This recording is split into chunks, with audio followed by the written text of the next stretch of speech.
Menimbang-nimbang antara potensi pingpongnya angka kasus COVID-19 saat arus kembalinya warga pasca Lebaran tahun ini dan bagaimana pemerintah tidak hanya pusat namun juga daerah dalam menerapkan kebijakan dan pencegahan secara kasat mata bisa jadi sebuah paradoks. Kita akan elaborasi lebih lanjut malam ini bersama dua narasumber saya sudah bergabung bersama CNN Indonesia Newscast malam hari ini Wapemret CNN Indonesia Revolusi Riza Zulferdi. Selamat malam Mas Revo. Selamat malam, Fani. Baik, terima kasih sehat ya Mas ya. Sehat, Pak. Baik, yang kedua ada wapemret.detik.com, Mas Elvan Dhani Sutrisno. Selamat malam Mas Elvan. Selamat malam, Fani. Sehat juga ya? Alhamdulillah. Oke, kita ganggu malam Seninnya pada malam hari ini kita bahas juga dari kacamata Mas Revo maupun Mas Elvan terkait dengan kalau melihat pekan ini penerapan mekanisme penyekatan baik saat arus mudik maupun juga arus kembali warga per malam hari ini. Kalau saya ke Mas Revo terlebih dahulu, Mas Revo melihat bagaimana sih efektivitas dari kebijakan pemerintah ini, Mas? Ya, kalau melihat efektivitas begini, Pak, kan kita punya pengalaman sebelumnya ya. Jadi memang kalau misalkan target penyekatan adalah 100% menghentikan arus mudik ya, itu kemungkinan besar akan tercapai lah. Tapi kan paling tidak dengan adanya penyekatan, kemudian ada yang sosialisasi dari jauh-jauh hari itu membuat orang-orang yang ingin mudik akhirnya membatalkan gitu ya. Dan ya sudahlah, tidak usah mudik dulu tahun ini seperti tahun sebelumnya. Dan kalau melihat efektivitas yang tahun sebelumnya kan menekan sampai lebih dari 50% ya angka pemudik. Nah, yang menjadi persoalan sebenarnya bukan dari masalah penyekatannya, tapi yang kita lihat adalah bagaimana kemudian pemerintah itu antara pemerintah pusat sampai pemerintah daerah itu memiliki satu pemahaman yang sama. Kita lihat dalam pemberitaan yang kemarin-kemarin ya dari seminggu sepekan terakhir ini misalnya pemerintah melakukan pelarangan mudik. Tapi ketika di beberapa titik di pemerintah-pemerintah daerah tempat-tempat wisata dibuka dan kita lihat dalam pemberitaan 2 hari terakhir misalnya di akhir pekan ini tempat-tempat wisata itu membludak gitu ya. Jadi penuh gitu dan kita melihat kita ngeri sendiri gitu ngelihatnya ya karena dengan adanya populasi masyarakat di tempat wisata yang sedemikian penuh itu, maka kita bisa patut menduga bahwa penyebaran COVID-nya akan semakin besar di situ gitu. Kemudian ada lagi misalnya ketika warga kita ya warga domestik ini dilarang mudik, tapi bagaimana dengan WNA misalnya yang datang ke Indonesia, bagaimana penyekatan di pintu internasional. Ini yang kita khawatirkan karena kita punya pengalaman di libur akhir tahun lalu ketika setelah liburan gitu ya, kemudian keterisian sakit menjadi sangat penuh gitu. Orang yang positif itu melonjak tajam sehingga membuat nakes-nakes kita kewalahan. Nah, ini yang harus kita antisipasi bersama, nah jangan sampai lonjakan positif ini kembali terjadi setelah libur Lebaran ini, Fani. Oke, kalau misalnya bicara mengenai tempat wisata itu nanti akan kita bahas lebih lanjut. Kalau misalnya dari kacamata Mas Elvan sendiri seperti apa? Apakah selaras atau setuju dengan pendapat Mas Revo yang mengatakan bahwa ini masalahnya atau missing link-nya ada di kebijakan yang tidak selaras antara pemerintah pusat dan juga daerah? Fani, kalau kita bicara tentang penyekatan arus mudik kemarin ya, kalau kita bicara data dari Menteri Perhubungan ya menyatakan bahwa kebijakan penyekatan pelarangan mudik itu mengurangi hanya 70% itu tidak mudik. Kemudian data dari Polda Metro ya melakukan penyekatan di wilayah DKI menuju daerah itu menyatakan 50% berhasil ditekan. Artinya 50% dari 30%. Artinya itu cukup sedikit jika dibandingkan pemudik pada umumnya ya kan pada musim-musim ketika tidak terjadi penyekatan. Tapi apakah kemudian berkurangnya pemudik itu karena efektivitas kinerja penyekatan? Kalau itu 50% yang disekat itu artinya tidak efektif. Ya kan sebenarnya pemerintah harus berterima kasih kepada masyarakat ya yang ketika dilarang mudik dengan kesadaran penuh mereka tidak mudik. Ini yang mayoritas yang berpikir rasional yang kemudian memanfaatkan teknologi untuk kemudian bisa bersilaturahim lewat teknologi. Fani, kalau kita lihat di cerita, kita sebut saja perbatasan karena perjuangan untuk menembus daerah penyekatan itu tidak mudah. Dan itu banyak sekali cerita di media sosial kemudian terberitakan dan ramai. adalah sebuah kemenangan bagi pemudik jika mereka lolos. Dan ini cerita-cerita seperti ini sebenarnya agak miris gitu ya, karena satu sisi adalah memperjuangkan untuk silaturahim, sisi lain adalah larangan. Yang terjadi di daerah penyekatan adalah seorang ibu-ibu yang mengaku 6 tahun tidak ketemu anaknya. Kemudian dia diperbolehkan lewat, dikasih foto sama polisinya, kasih jaminan ini kalau Anda disekat di tempat berikutnya. Ada yang bilang mau menikah kemudian lolos. Banyak cerita-cerita menarik lainnya. Persoalannya saya juga sudah 2 tahun tidak pulang. Nah kalau saya kemarin pulang, saya ke penyekatan, saya bilang, Pak saya 2 tahun nggak ketemu orang tua saya lewat juga. Saya lihat sebetulnya, memang polisi sebetulnya pemerintah sebenarnya hanya pakai teknik seperti shock terapi, tidak ada hukuman di dalam aturan ini. Sehingga ketika mereka melihat sisi humanis, kasihan kemudian diloloskan. Sebenarnya efektivitasnya lebih kepada kesadaran masyarakat. Kalau kita bicara sekarang posisi hari ini, sekarang justru PR besarnya itu ada di, kalau kita lihat hari ini, positif rate COVID, ini kan menurun ya. Jakarta aja hari ini cuma nambah 161 kasus. Ya tentunya karena nggak banyak yang keluar dari Jakarta sebetulnya. Ya karena memang mereka memilih udahlah di sini aja, mereka nggak mau ribet ya kan, disekat itu ribet pasti pikirannya kan, nggak mau ribet, macet segala macam. Belum lagi COVID tentu mereka khawatir. Kemudian sekarang positif rate-nya berkurang, kenaikan positifnya berkurang. Tapi sebenarnya ada PR besar setelah hari ini seperti tadi Mas Revo sampaikan, adalah ketika mereka tidak mudik, Fani, mereka tuh jalan-jalan kemana-mana itu. Kalau kita lihat di daerah misalnya, tempat wisata di Pangandaran, di mana Jakarta deh, sampai ditutup akhirnya tuh TMI, Ragunan segala macam. Kemudian mall, coba kemarin jalan ke mall nggak gitu. Saya minta tim saya jalan dan memang luar biasa padatnya. Lebaran tetap lebaran, jangan pindah lokasi. Yang biasanya silaturahim ke tempat saudara, akhirnya silaturahim ke warung, ke toko, ke tempat-tempat itu. Yang sebenarnya ini juga menyebabkan perputaran orang juga cukup banyak. PR-nya setelah hari ini adalah tracing-nya. Nah, kalau itu berhasil, maka pengurangan peningkatan COVID ini akan efektif. Tapi kalau ini tidak berhasil, maka akan meledak. Kita tunggu aja dalam hari-hari ini reportnya. Nah, kebijakan dari pemerintah pusat maupun juga daerah yang saling katakanlah ya jadi paradoks tersebut itu ya Mas Revo dan juga Mas Elvan yang juga dipermasalahkan oleh masyarakat. Kalau alasan dari pemerintah ketika membuka tempat wisata atau memaksa membuka tempat wisata dan juga pusat perbelanjaan dengan dalih untuk tetap menjalankan roda perekonomian terutama bagi mereka yang masih membutuhkan kebutuhan sehari-hari, apakah ini juga bisa menjadi alasan kemudian juga bisa dipertanggungjawabkan ke depannya jika memang nanti ada kasus atau angka kasus COVID-19 pasca libur lebaran ini meningkat, Mas Revo? Ya, Van, memang COVID ini kan membuat posisi kita semua terjepit ya. Di satu sisi ada pertimbangan kesehatan publik gitu. Di lain ada pertimbangan ekonomi. Jadi kalau misalkan memang alasan-alasan membuka tempat wisata, kemudian mal dan pusat pembelanjaan itu memang supaya roda ekonomi ini bisa berputar. Nah, sebenarnya kalau misalkan proses dari protokol kesehatan di tempat-tempat mal maupun tempat wisata itu berjalan dengan baik, saya rasa tidak ada masalah. Jadi semisal yang diberlakukan di beberapa tempat wisata hanya 30% dari kapasitas total yang bisa masuk misalnya. Kemudian kalau misalkan di mal, di beberapa mal juga saya lihat sudah memberlakukan yang bisa masuk itu dibatasi. Jadi artinya orang kalau misalkan di dalam ada pintu-pintu masuk itu selalu ada security yang menghitung berapa orang masuk dan berapa orang yang keluar, sehingga data yang masuk itu berapa orang, kapasitasnya berapa, sehingga social distancing-nya bisa jalan dengan baik. Nah, masalahnya di beberapa titik yang kita lihat kan tidak begitu gitu, sehingga apa yang kita khawatirkan kan kita melihat dalam fenomena di India ya, ketika ada festival keagamaan, kemudian orang rame-rame melakukan mandi di sungai gitu ya, di Sungai Suci Gangga misalnya, dan kemudian di sini kita melihat orang rame-rame mandi di pantai. Yang lebih secara visual itu kan mirip-mirip dah ya. Mirip-mirip. Jadi yang kita khawatirkan ya nantinya setelah ini, seminggu atau 2 minggu setelah libur lebaran ini, apa yang akan terjadi?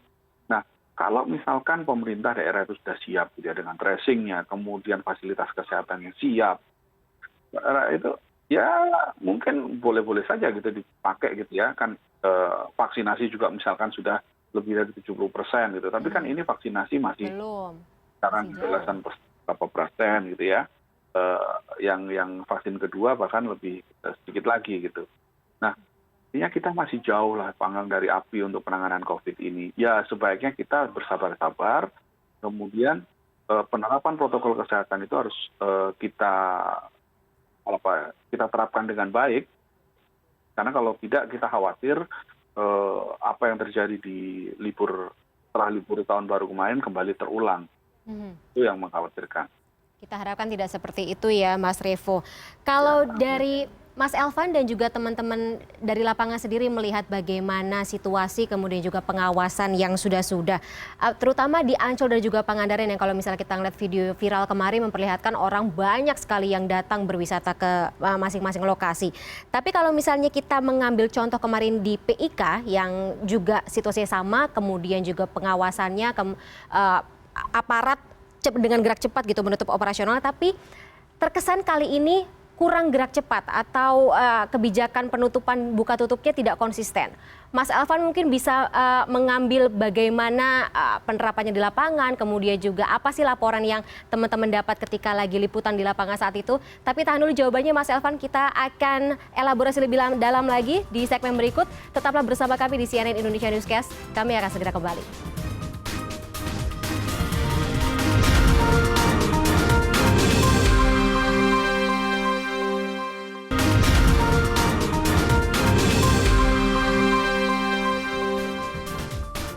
Ya, Anda masih bersama kami di CNN Indonesia Newscast. Kita akan kembali bersama dengan dua narasumber saya pada malam hari ini, Mas Revo, Lucy Riza Zulferdi dan juga Mas Elvan. Saya tadi ke Mas Elvan lebih lanjut ya terkait dengan pengawasan dari pemerintah, kemudian juga aparat yang terkesan saat ini kurang gerak cepat gitu Mas Elvan. Bagaimana dengan laporan dari teman-teman di lapangan? Fani, laporan dari teman-teman di lapangan ini soal penyekatan ya, kita cerita tentang penyekatan ya. Sebetulnya banyak sekali cerita tentang penyekatan. Seperti yang tadi saya sampaikan di awal, penyekatan ini sebetulnya aturan yang dibuat tanpa aturan gitu. Jadi aturan yang dibuat tanpa sanksi. Jadi susah juga kan orang mudik disanksi apa sih?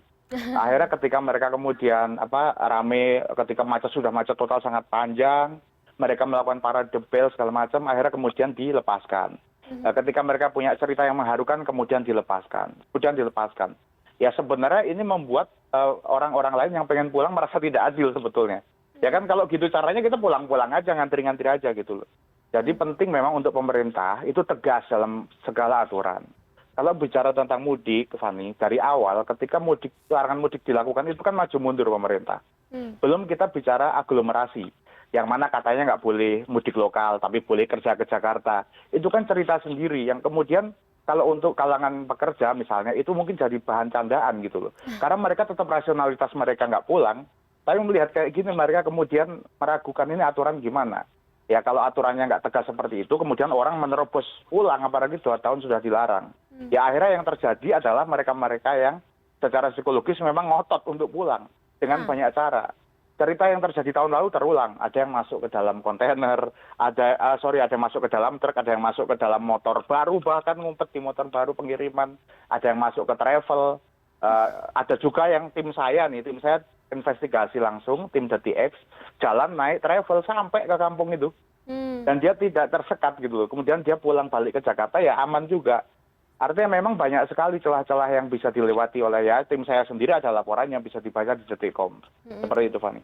When there's a will, there's a way ya pokoknya seperti itu. Iya. Tadi Mas Elvan bicara mengenai psikologis warga ya, sisi psikologisnya warga gitu yang memaksakan untuk mudik gitu walaupun dengan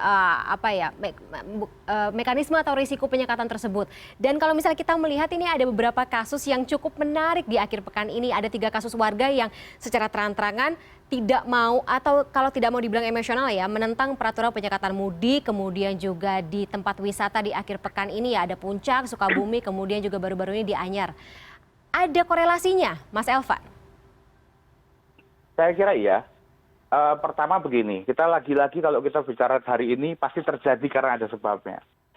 Tentu kita ingat ketika ada larangan mudik waktu itu, tapi sementara pariwisata diperbolehkan. Masih ingat? Kalau lupa silahkan cari beritanya di Detikcom banyak. Jadi waktu itu dijelaskan bahwa mudik dilarang tapi pariwisata diperbolehkan. Ini 2 menteri yang berbeda nih. Ya, ada menteri yang sangat semangat menyamakan pariwisata. Walaupun akhirnya karena presiden yang turun tangan, akhirnya kemudian pariwisata juga diperketat. Begitu teorinya.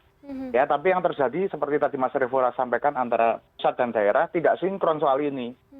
Gitu. Jadi kepala daerah bahkan ini bapak dan anak aja sempat beda. Ya, ketika Presiden Jokowi waktu itu memutuskan larangan mudik, Gibran sempat masih bicara gimana cara batasinya, ini kan seluruh raya bla bla bla bla. Nah, walaupun kemudian akhirnya Gibran ikut dalam penyekatan, dia berdebat dengan dosen dan lain-lain gitu. Itu ceritanya.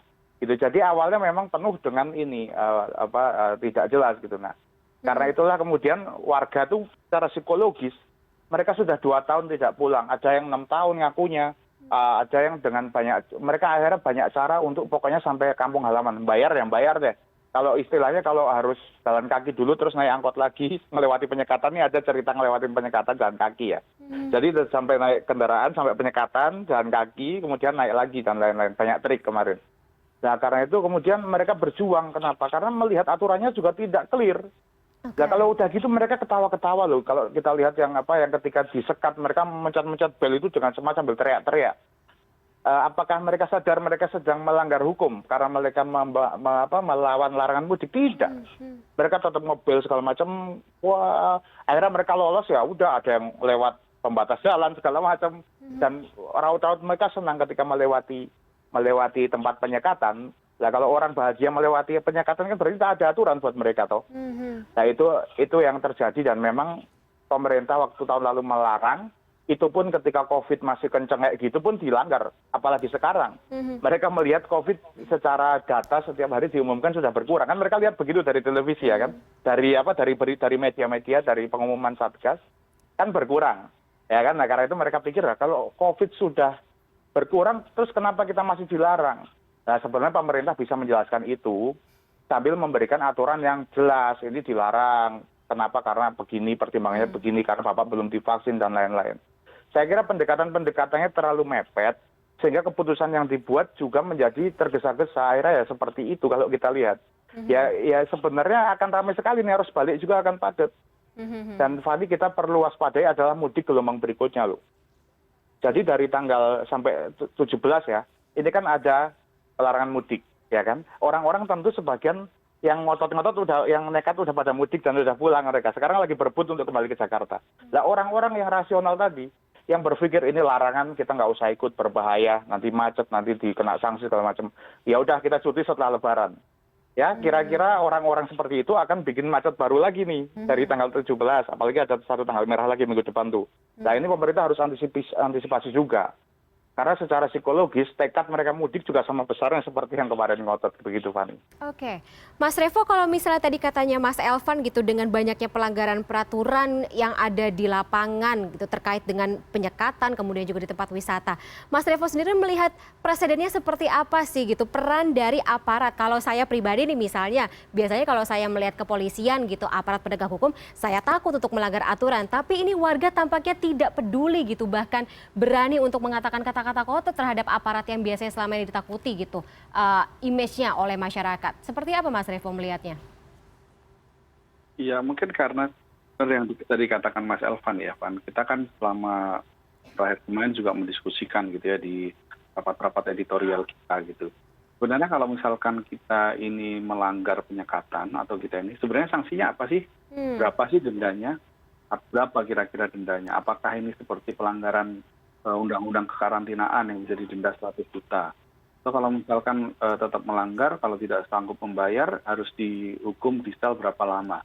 Ini kan tidak jelas sebenarnya. Jadi artinya sebenarnya yang dilakukan oleh sekarang aparat ini adalah nyekat ini untuk mempersulit aja. Untuk mempersulit dan sehingga kalau bisa disuruh putar balik gitu ya. Tapi kalaupun misalkan ada yang lolos dan kemudian tetap melanggar, ngebut misalnya, dia dikenakan hukuman berapa gitu yang tadi. Nah, ketidakjelasan aturan itu yang membuat akhirnya sebagian orang di satu sisi sudah terlalu kangen dengan kampung halaman misalnya, atau pengen pulang, pengen ketemu dengan kerabat-kerabatnya, dan mungkin juga dia sudah emosi gitu ya. Nah, dilarang-larang di mana-mana sehingga kuat. Nah, sekarang yang memang harus dilakukan adalah pertama memang menegakkan aturan ini dengan baik dan sosialisasikan. Kalau misalkan ada pelanggaran, berapa dendanya. Kemudian kalau misalkan tidak mampu membayar denda akan dikenakan penjara berapa atau dikenakan sanksi sosial, misalnya seperti kasus di Surabaya misalnya ketika ada orang yang ketika itu di pusat perbelanjaan dia mengata-ngatai soal prokes gitu ya, orang-orang yang prokes, kemudian dia kan dikenakan sanksi sosial kan, dia disuruh menginap di Liponsos. Tapi jadi duta Mas Revo. Kemudian disuruh untuk melakukan sebagai juru kampanye prokes. Jadi apa sanksinya ini harus jelas dulu. Kemudian yang kedua memang harus membangun kesadaran publik. Ya, dengan adanya sekarang ini kita lihat bahwa masih banyak orang yang berani mudik, kemudian melanggar penyekatan, ketika disekat kemudian melakukan perlawanan bersama-sama seperti yang terjadi di perbatasan Kerawang Bekasi kemarin misalnya, ketika disekat dan motor-motor itu menyalakan klakson beramai-ramai gitu ya, akhirnya disuruh bisa lolos gitu. Kemudian kita lihat di orang-orang yang tidak mudik berwisata dan kemudian berkerumun tanpa adanya physical distancing yang baik gitu ya. Artinya kita melihat ini ada problem kesadaran publik. Dan ini menjadi PR besar dari Satgas COVID-19 ataupun KPCPEN misalnya, ataupun siapapun gitu ya dari pemerintah untuk membangun kesadaran publik ini. Kesadaran publik ini dibangun apa misalnya, termasuk juga kalau mana perlu, ini karena kemungkinan besar COVID ini masih akan berlangsung selama setahun ke depan, ya lewat Kementerian Pendidikan dan Kebudayaan misalnya, dimasukkan dalam kurikulum misalnya bagaimana kita menghadapi, kan ada pendidikan jasmani ya, kalau kita dulu sekolah itu kan ada olahraga dan pendidikan jasmani.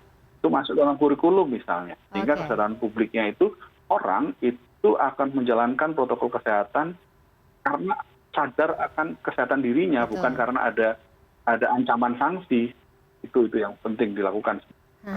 Pekerjaan rumah juga untuk kita para awak media dalam mengawal isu ini seperti itu ya Mas Revo dan juga Mas Elvan. Mas Revo dan juga Mas Elvan, kita akan masih lanjutkan dialog kita setelah jeda berikut ini. Tetaplah bersama kami, CNN Indonesia Newscast akan segera kembali.